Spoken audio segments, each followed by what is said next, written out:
Presentation. Welcome, everyone, to today's session. My name is David Berg.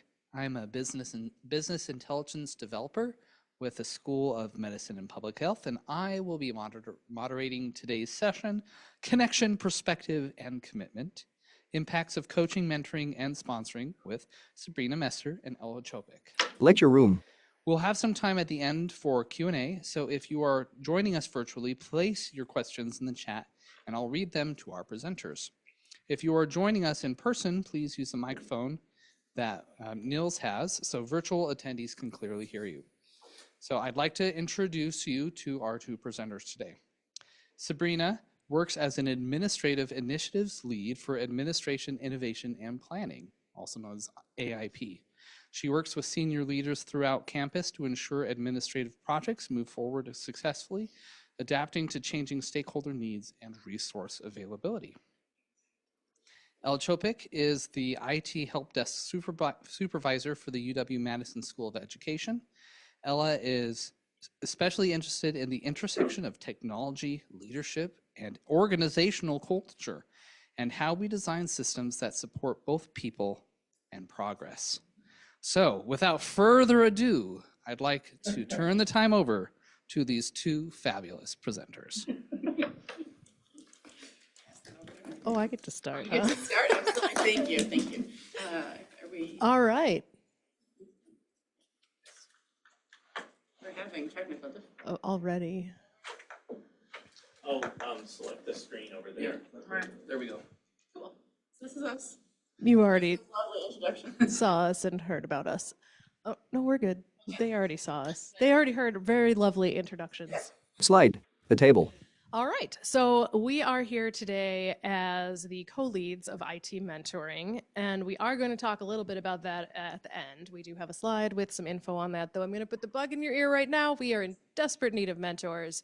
We have maybe a 2-to-1 situation right now of mentees and mentors. So we need some more folks to join, and we plan on closing it tomorrow. So join soon, right now, yes. We are going to be talking about the similarities and differences between coaching, mentoring, and sponsoring. And so our goal for today is to really explore how these operate in our professional and personal lives. Behind us, some touch points, some definitions, some ways that we exist in these different relationships, but we want to invite conversation and, quite frankly, interrogation of this. How does this look differently for you? How have you explored these roles differently? And so, as was noted, we're looking through the lenses of active listening, how to engage, some ways to practice, keeping in mind that there's benefits on both sides of the relationship. So we're going to start with coaching, and I'm going to pass the mic back to Ella. Title. Pathways for Growth and Development. It probably wasn't in the event description, but we are hoping that you will actually participate in this conversation, and we would actually like to ask you, the attendees online and in the room, how would you define coaching? A table with 3 columns labeled coaching, mentoring, and sponsoring. And there's going to be a lot of these questions. We see this more as a conversation than us telling you things. The answer is in the room. 4 rows labeled goal, active listening, engagement, and practice. Thank you. The table is filled with information. See coaching as facilitating growth. Sure. That's great. Facilitating growth. And when we are facilitating that growth, one of the differences between coaching and mentoring can be the use of questions and kind of pointed questions rather than reflecting back your views, kind of reflecting back what they've said to you or opening that a little bit further with a question. Yeah. Thoughts on coaching or additional questions? Where I enjoy and get stuck in coaching is sort of those open-ended questions. I find myself struggling with yes and no questions, and people are graceful enough to allow me to start with, is it A or B? Oh, wait, let me rethink that. And so those are some of my observations from coaching. And it looks like we have something from online already. Yes, we do. All right. This is from Ava Butler. It says, teaching by example and allowing for practice and being around for questions. Absolutely, thank you. One other difference when we think about using these in different types of relationships in the workplace. So if I'm working with a direct report versus a colleague, coaching is better with that direct report relationship. You don't necessarily want to be telling all the time unless someone asks for that. So, but when I'm with a colleague, it's much more of a mentoring relationship in the sense of we're exchanging experiences and we've connected over some shared interests, work that we've done on campus. So that's what I'd add also about coaching. So you'd say coaching is more of an opportunity to reflect back to the speaker of what they said versus mentoring? Yes, and have I mentioned Ella is an amazing coach. One of the reasons we paired up today is I'm like, this is definitely something you're very successful at. Again, see me and my yes or no questions. Mentoring when we have the goal already in mind versus trying to reflect. It's, I want to attain this goal. I need someone to push me outside of my own headspace. Yes, you can keep asking me the same question that I've asked myself, but frankly, I need a new way to think about this. And then maybe we can move to coaching after you've given me a new spark and a new angle on things. Yeah, I see. Oh, yep, question? No, go ahead. I was going to say, I see mentoring as kind of driven by the mentee's needs and questions and thoughts and where their goals are going. Whereas coaching, you're almost more of an outside viewer on the situation and kind of helping frame it for them than sitting in it with them. Yeah, that's kind of where I was going to. And coaching for me is more, I'm helping build the skills, whether it's technical skills or interpersonal communication skills or whatever, but also being there when they fall to help them understand why, not pointing fingers, not blaming, but why that didn't work and what other directions could we have taken that or other questions could we have asked. Yeah, that's great. Got lots of questions. Fantastic. Comments? Yeah, how does this change if you're like on the, I mean, I can coach somebody if I'm not actually in their work. They talk to me about what they're doing and I ask, and we talk about that. How does this whole thing change when I'm in that situation versus when I'm actually a teammate? I mean, we work alongside, I see their work. How does it change this mix? That's a good question. Sabrina? In my experience, it requires active listening is always there, but much more careful active listening, because it's easier to slide into sharing your own experience of what happened or your own expertise rather than asking the question. So it's almost like it's twice as hard if you're together. Right, when you're doing it in my experience, when you're doing it in the same team, when you're doing it in the same line of work, the same subject matter expertise, you just need to be really careful to stay in that curiosity moment. And not in any type of telling. So I learned a very specific coaching model from Ms. Lisa Jansen. And for us, like the coaching process was getting people to own their own issues. It was never, specifically advice giving was not like you had to ask.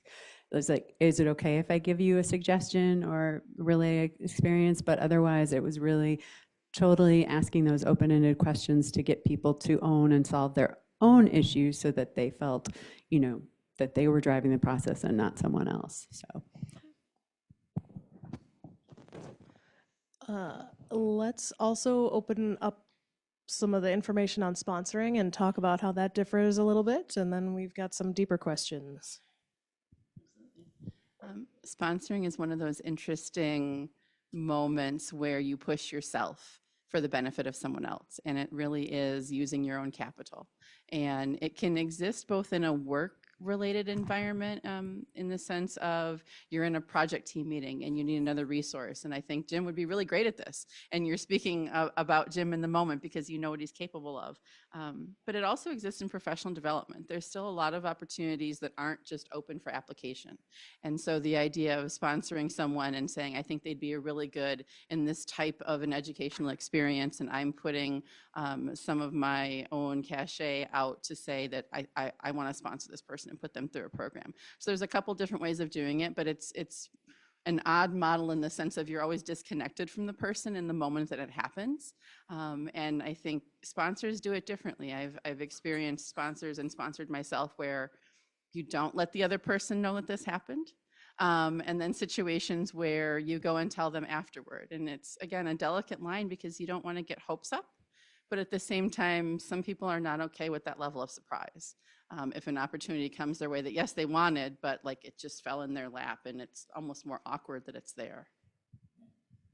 Yeah, I think about sponsoring as like complimenting other people without them in the room. So when they're not listening to you, or calling back their comment, you know, when you hear something in a group. I have a colleague, Jackson, and he does a great job of like, I really appreciate what Ella just said, you know, type of thing, that brings that back into the room, because then people are like, oh yeah, this was a way that I heard this conversation happening. And I'll just take it a little bit dark for a second too. There's politics in every organization, and we operate hopefully from the best of intentions, but there are times when you can be promoting someone and you listen to the room and read the room and realize that there's some blocker and there's some reason that that person wasn't chosen. And it's icky. It's one of the ickiest moments that there's probably little to be done. Maybe you can engage someone else to speak on that individual's behalf, but it's just something to be mindful of, that sometimes politics gets in the way of a good idea, and how do we work around that?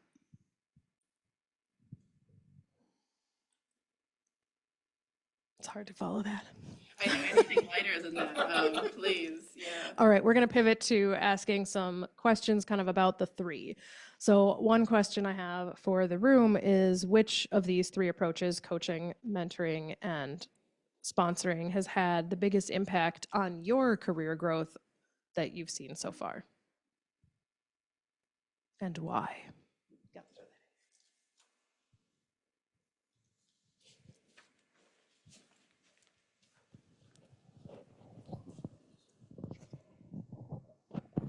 Specifically for my career, it's been mentoring. I have a mentor who was a former director of mine 20 years ago, still close friends. I still, every once in a while, call her up and ask her opinion on things, explaining, you know, this is what's going on at work, you know, type stuff like that.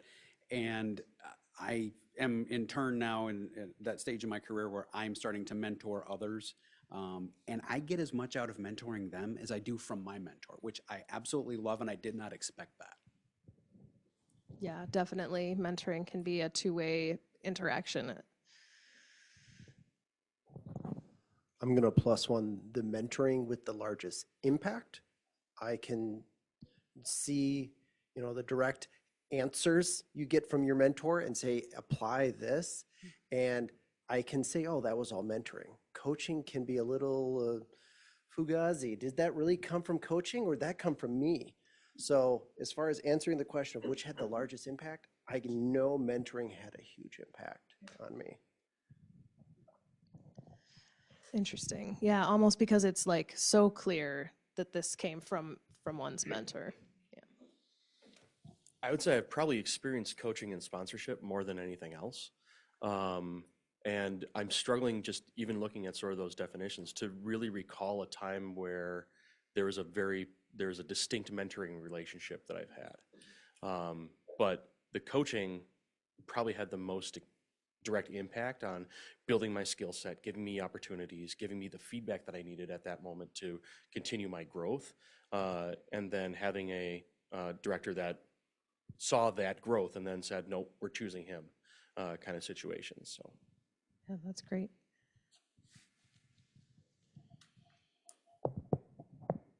Yeah, sort of along the same lines. A lot of the people that I've worked with have sort of blended coaching and mentoring into one. Sometimes, like when I was a student tech at a help desk, I would reach out to my team lead or to my superiors and ask them a question, and their first response would be, "Well, what do you think?" And it was, at the time, intensely frustrating. Because I was asking that question and trying to figure out what to do, but it helped me sort of understand what my thinking process should be for that particular problem. And if they saw that I was still spinning my wheels and trying to figure out what this issue is, then they would shift into more mentoring aspects. Like, okay, this is what I've experienced before. This is how I go about it. Try to incorporate that into your thinking style and your problem solving style. Gotcha. Like each is a tool in a toolkit, and it was like first time for this tool and then time for the next. Yeah.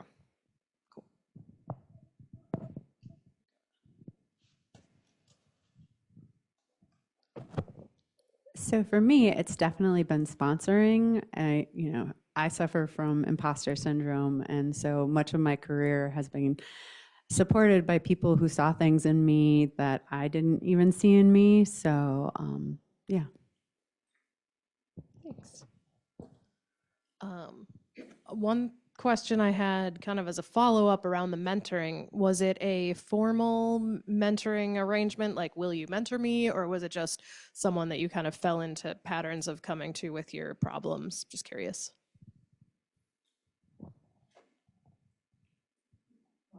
You can speak to the last question also. Okay. Yes, either. Well, it was to the last question, but I had benefited from mentoring. I feel like I have had questionable coaching. Some coaching was toxic, let's say. Mentors have been incredible. Those people I still call. So, and sponsored too. Great. But coaches, like being coached, I don't consider that like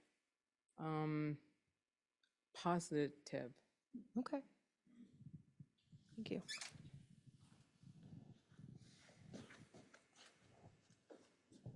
Okay.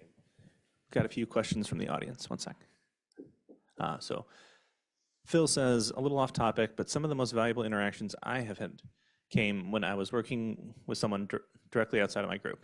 The mentoring program is a formal year-long engagement. Is there an opportunity to engage someone for a more casual, much shorter, probably coaching time frame on a specific topic?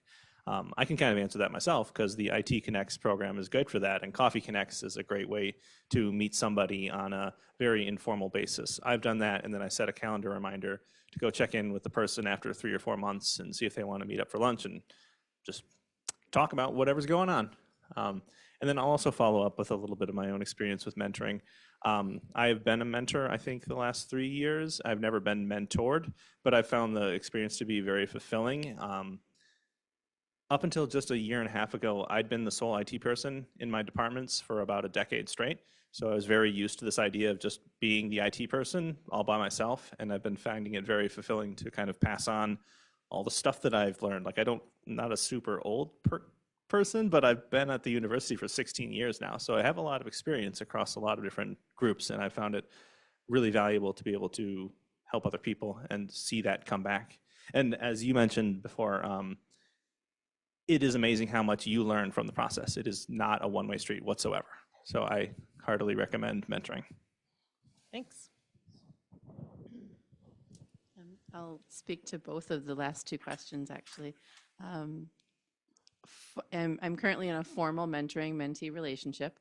My mentee approached me, and it was initially a social coffee conversation. And I thought we were just reconnecting after a lot of years of working together. And at the end, he said, I'd really like you to be my mentor. And I had, I guess what I'd say is a moment of imposter syndrome. Like, how could I possibly guide this really talented professional with a title way above mine, with a PhD in anything? And we've had 3 conversations now. I'm very grateful that he came to me with the goal as well. So again, he brought that structure of a formal relationship. And every conversation we have, I really am able to provide experiences that I didn't value in the same way until I shared them. And we talked about how he could apply some of the experiences that I had and some of the lessons. So right now in this moment in my personal and professional life, mentoring has been most powerful, being a mentor in a formal mentor-mentee relationship. And I didn't expect it.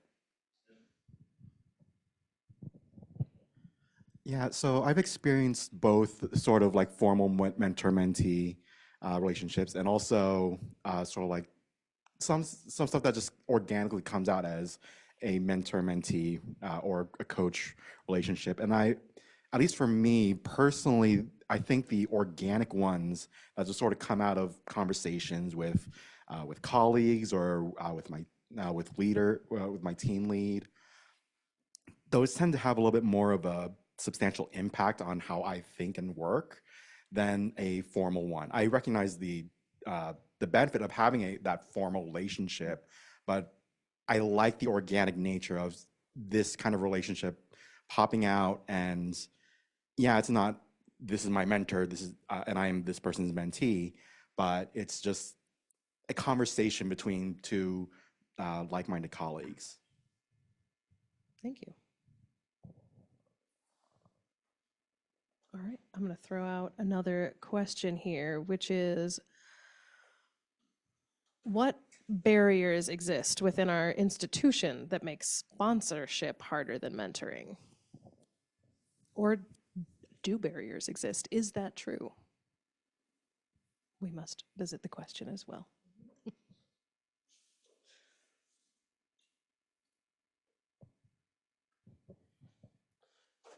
I think that there's a lack of certain opportunities for folks, especially if you're trying to move above your position or get experience in shadowing or any of those kinds of situations. The time commitment and the opportunities just aren't there. Agree.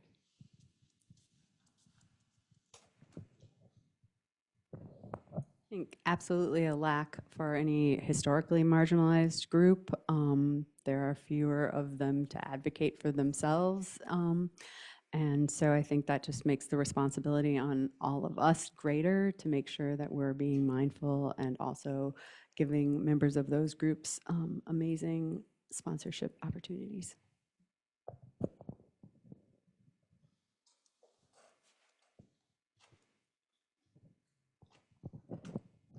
Got another one from Phil. He says, if I think of coaching in terms of sports, I've observed a lot of situations that are very transactional, non-developmental, and possibly, as someone mentioned, toxic, or certainly not for the best of the person's long-term health. Also, might be why I generally shy away from using the word coach, including some past scars from getting called names by my sports coach. We actually have another question about coaching, and that I think maybe will fit in here and kind of broaden that conversation, which are, the question specifically is, what challenges have you faced in coaching? But I think it could also be broadened to like, what are the challenges of coaching?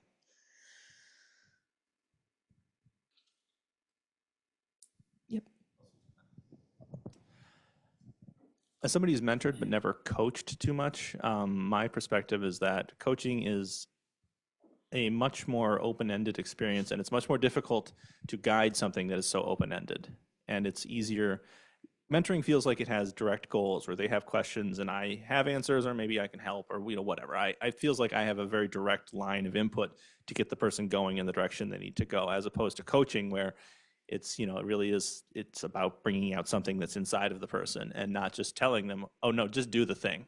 It's instead, it's change yourself, but without me telling you to change yourself. So I feel that that's a much more difficult skill set to have. And the handful of coaching experiences that I've had, I definitely appreciate the work that the coach went through and understand how difficult that is. It's not just like asking, why do you feel that way? Or what do you think about doing that? You have to be very intentional with your questions, and it's not a simple thing. Right. So coaching is more complex because of the layers that you have to go through, both of your own reflections and desire to lead the person, but also your want to let them kind of come back to the idea on their own. Yeah, something that's going on for me is that I'm trying to map some other roles I've had that aren't on here. It's this typical BA thing. I've been like a professional instructor, right, where I'm designing a learning experience. Or I've been a consultant, which is kind of like mentoring and kind of like coaching. And I've also been like a support caregiver. And maybe somebody else can speak maybe to the consulting or the instructor experience, because that's kind of common and a little more professional. But how do those fit in and how are they different? My current official title is internal consultant, and I worked with a big consultancy firm in my years in this department, my few years in this department. And it's really an art form. The way I've experienced is in an art form to bring folks around to sort of where they need to be without telling them, without asking them even the right questions. It's giving a little bit of a higher level, again, in my experience, a little bit of higher level ideas than maybe are actually applicable. And again, trying to guide people around to filling in the blanks of, okay, this applies to me in this way. So it's almost like I have the same framework that I take with me as I have different conversations. And those conversations have to be carefully constructed to get people to fill in and apply that framework to what they're actually doing. It's very difficult because honestly, consultants, I think that word turns people off. And that role, it's like, well, why do I need that person to come in and tell me what to do? But I think at times coaches, mentors, these other labels for ways to help people grow, that they're more comfortable. So that's been my experience for what it is. I welcome others to answer those.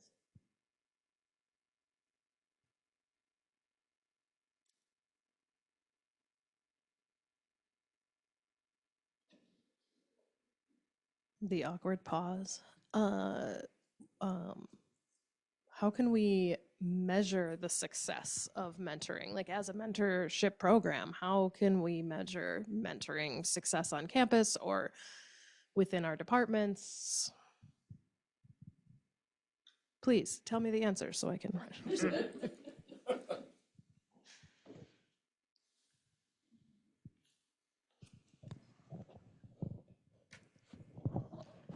Well, as both a metrics and nerd and also a systems thinking emergence nerd, the stuff that's easy to measure isn't what the real value is.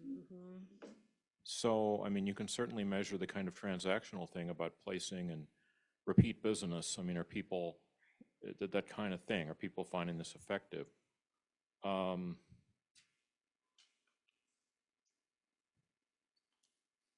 wanted to follow, the consulting thing was really interesting because I feel like that's what I do a lot of, is like, here's a principle that maybe you haven't thought of that underlies what you're doing, and here's how it might apply in your context.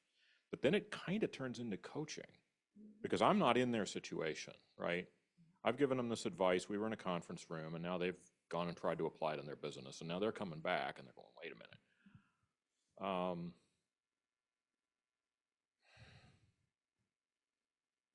I mean, I could think of, wait, you have a big, it's hard to measure the effectiveness of something like this because you have a real sampling problem.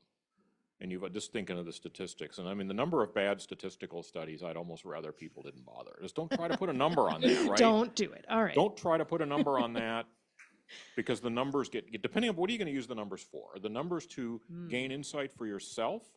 Or are the numbers some sort of performance measure or scoreboard? Because I can't remember the person's name, but there's actually a law that has a Wikipedia page that once you have started to use a measurement for like punishment and reward, it ceases to be a useful measure. It is going to get gained, even if it's subconscious. Interesting. And so that you have to measurement for understanding for yourself or measurement because you need to assess performance. Sometimes people need that, they need benchmarks and whatever, but be aware that for performance, for process improvement, those numbers are suspect. Anything that can show up in somebody's performance review, and people don't want to rat their friends out, whatever. Anything that's going to show up like that is going to get gamed. Sure. And it's just biased data. Yeah. And yeah, this would be really hard. Yeah. What if we were measuring the value to the university? I can only fall back on emergence. Create the conditions. When I worked for one private company, I was very fortunate. It was a very well-run company, but one of their values was we create an environment for success. And so, like the healthy tree model, and we can't make it bear fruit, but we can create a healthy tree, and we think that these are the things that lead to that. We think that mentorship and coaching, these are the cases where you would use one or the other. These are the people who are qualified to be mentors. We're going to have some kind of screening. We're not going to let anybody do this to avoid the toxic thing. Sure. So we're going to create conditions that we think will make for a good program, and then we're just going to listen to the feedback. And the fact that we've got regular improvement cycles is actually a good metric. Now, we've actually changed the program based on what we learned last year. Sure. But yeah, creating what do you think a healthy program would look like, and then can you create the conditions where that would happen? Metrics always fun. That's great insight. Thank you.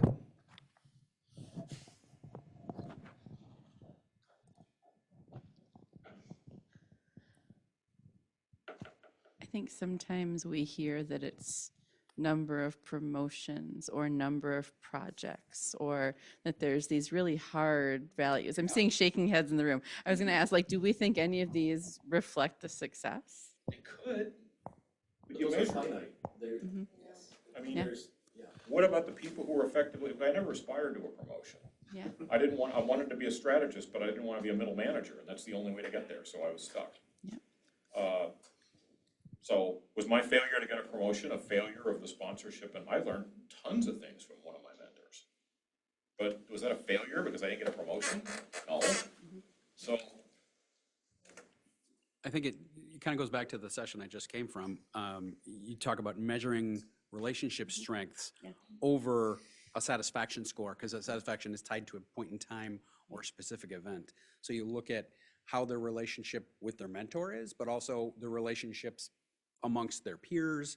How are they branching out? Are they moving forward in that respect?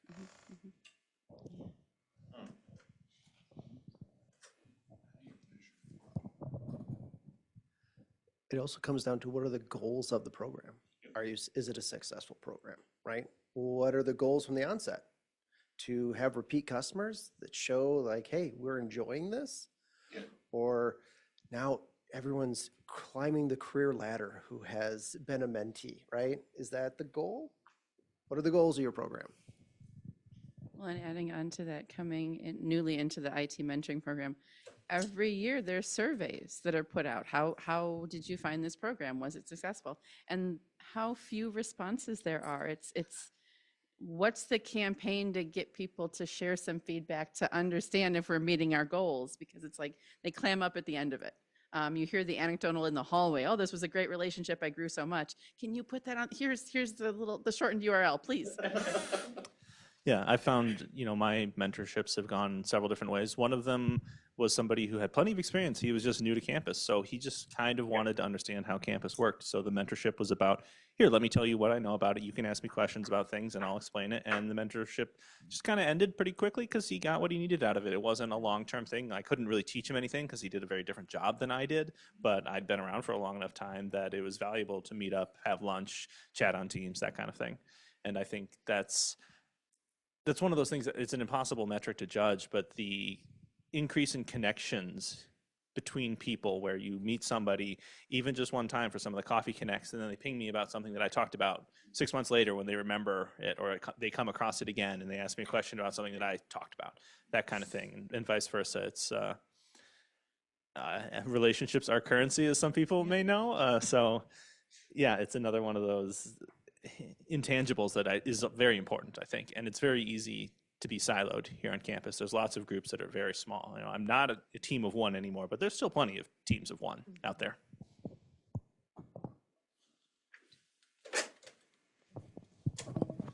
I just thought the flip side to measuring good is measuring the avoidance of bad. If you can define what would a failed mentoring program look like, in just every way. I mean, I've seen this done actually with project pre-mortems. A year from now, this turned out to be a total disaster. Write the story that led us to a total disaster. So what would a failed mentoring program look like? And it could be nobody participated. I mean, we didn't have any mentors or advisees, or there's a word for that, protege, mentee. I guess mentee is what people remember. Or we had it, but if for some reason there was toxicity in it, I mean, how would you detect what was wrong? That's a good thing to think on, that toxic piece.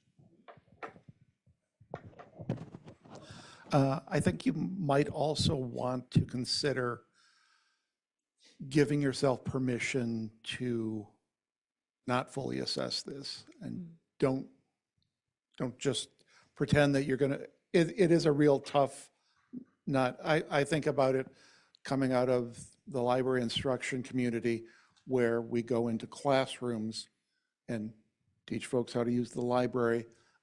I can assess an event, but I cannot, I mean, you read the literature, some people talk about assessing programmatically, but realistically, the resources and the time and effort may just not be worth it. And so, That's a good point. you know, assess the individual relationships. And if both people got stuff out of that, which, you know, my mentor and mentee relationships have been invaluable, but yeah, it would be hard because professional progression, I mean, that mentor progression, career progression, there are too many independent variables. Yeah. You don't move, you don't take a new job because maybe you like where you are, maybe you don't want to leave the city you're in, maybe your institution doesn't have that many other positions. Just be okay with fuzzy. Sure, fuzzy.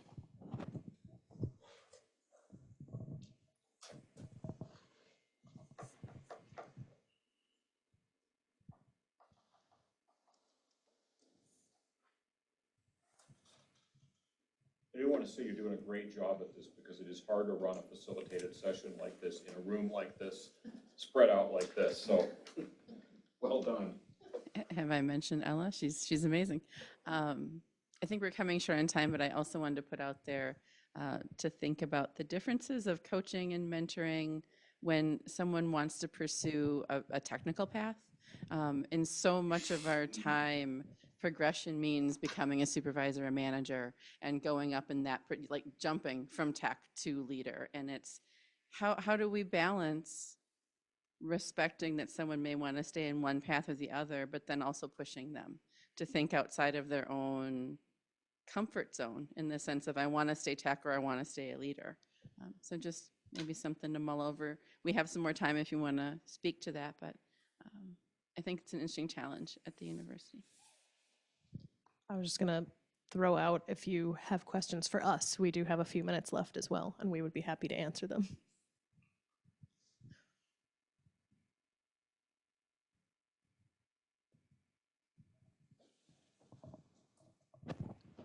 Why did each of you want to get involved with the IT mentoring program? Ooh, that's a good one. I was asked, so I guess in a way sponsored into the mentoring program.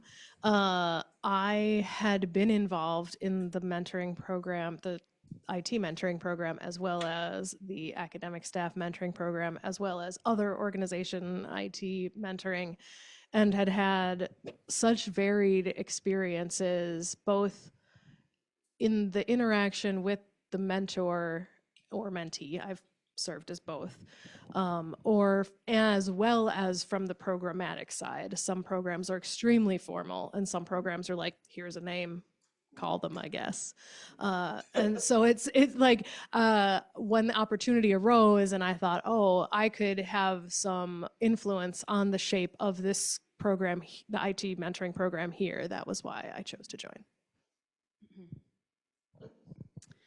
I've participated in IT Connects, which is sort of the label for all the groups, if you will, since its inception, I'm not sure how many years ago. And IT mentoring is the only group I've not participated in, because I had a terrible mentoring experience early in my career, where I asked an individual to be my mentor, and in the moment I was reflecting on my graduate thesis advisor and that relationship, and I had my big realization was I need this professionally. What I had academically, I need professionally. And I went to this individual. I said, okay, I need a mentorship. Here's what I'm looking for. Here's where I've reflected on this. This is what and I said everything outside of a goal. And their response immediately was, well, I'm not doing this unless you have a specific professional goal. And it just crushed me because it had taken me so long to get to the point of understanding what I needed professionally and what I wanted, and like to get up the kind of courage, if you will, to ask. It was actually a CIO on campus, and CIO, IT director, whatever we want to call those leadership roles. And it left a bad taste in my mouth. And this moment in my personal and professional life is the first time where I can see so many different ways of doing it and so many different ways of being successful. And I don't think that this group on campus is that group to say, no, you can't do this because you don't have a goal. Connors, you have sheets for the team to help develop it and welcome people in when they don't come prepared with that specific thing they want to do. And we can even help you build that. You just need to participate and know you want to participate. So that's my little journey here. Thank you. Well, kind of tying into that, Sabrina, how do you know that you're ready to be a mentor? I didn't. I really didn't. Again, until I'm one to give advice for anyone that works with me and knows me. I share my experiences. It's the way my brain is wired. And I've come to understand that's more of a mentoring relationship. So I'm very careful and thoughtful when I want to be in a coaching engagement and think about the questions and open-ended and not yes or no. But really, the mentor who approached me and asked me and made it more formal, and then we had those first aha moments, I was like, oh, I actually am ready. I'm as ready as I can be in this moment. So I don't know that I knew until I was doing it successfully. By my mentee standards also. I was growing. I grow in every conversation I have on campus. But according to my mentee, it was successful. Do you have any guidelines when people come and they say, I'd like to be a coach or I'd like to be a mentor? What do I need to do? I'll start over for the online. Thanks for the, do you have any guidelines or growth patterns, somebody who wants to become a better mentor or a coach or wants to know if they're ready? Here's some things that maybe you should be aware of. I mean, like this person, it sounds like that was like an awful thing to say, because the natural sort of mentor thing would be help you figure out what your goal is, right? I mean, but do you have any ways that you, like, maybe it's not screening, but it's like self-assessment of, are you ready to do this? And not, make sure that ability matches intention. They could come with good intentions and just like not be ready because of how they might approach it. I have two responses and thoughts. In IT mentoring right now, we're intentionally collecting a lot of resources to make available and constructing a lot of sessions to have more available like that. I think we have on campus, but it's been a little bit more word of mouth, and you can go to this site and find out some more information. And candidly, this slide, it's some of the touch points for me, and I will tell people, well, it's asking questions versus sharing your experiences. Where do you think you're at? How do you think you are at doing these two things? And truly, that is what sits in my Sabrina mind when I think about an engagement like coaching or mentoring. It's pretty simplistic. I tend to sometimes be really binary. So it's like, am I asking questions or am I sharing experiences? I know that you blend the two. Ella is very artful at blending the two, but I have to kind of keep them separate and hold on to them.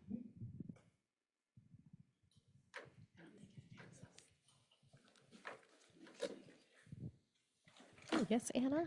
I just wanted to put a plug out for an amazing research group within the School of Education led by Christine Fund, and that's called the Center for the Improvement of Mentored Experience in Research, but their work applies to all mentoring relationships. So we have some national experts on mentoring here. Cool. You're currently trying to advance this. Yeah, our final slide has the, hey, be a mentor. Here's the program information. So, hey, be a mentor. Thank you, Anna, for sharing that opportunity. That seems like there we go. We really do need more mentors. So maybe not you, sponsor someone into mentoring. Slide. And this year, we're very intentionally including student IT employees. It's one of the reasons that we suspect we have more mentees right now, and we're thinking about some creative ways to work with our IT student employees. But we absolutely, please join us. We recommend to others that they join if you see their potential. Thanks. Yeah, just thank you for being here and participating in our conversation and spending some time with us today. The audience in the lecture room applauds.